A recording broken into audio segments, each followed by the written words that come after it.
përsërita disa herë gjatë këtij minutazhi që ujorët do të jenë së bashku me Luanën protagonistët kryesorë të muajit.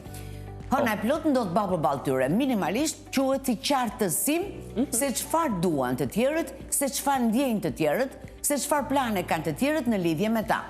Eklipsi i diellit tek ata do të bëjë të mundur që të vendosin pikat mbi i se cilët nga ne që jemi përballë tyre kemi rol të rëndësishëm, kemi rol të vërtet, apo do të duhet të vazhdojmë të jemi me ujorët. Kështu që ka një lloj pozicionimi dhe ujorët në seleksionim me raportet njerëzore.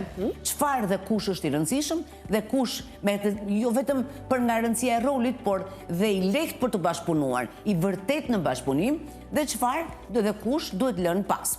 Ndërsa për sa i përket Mërkurit dhe Venusit tek Peshqit, minimalisht të bën të mundur që në shpirt të ndjeni shumë më të lehtësuar, shumë pak kujdes me virozat e kohës për të lindurit vetëm në ditët e para të shenjës.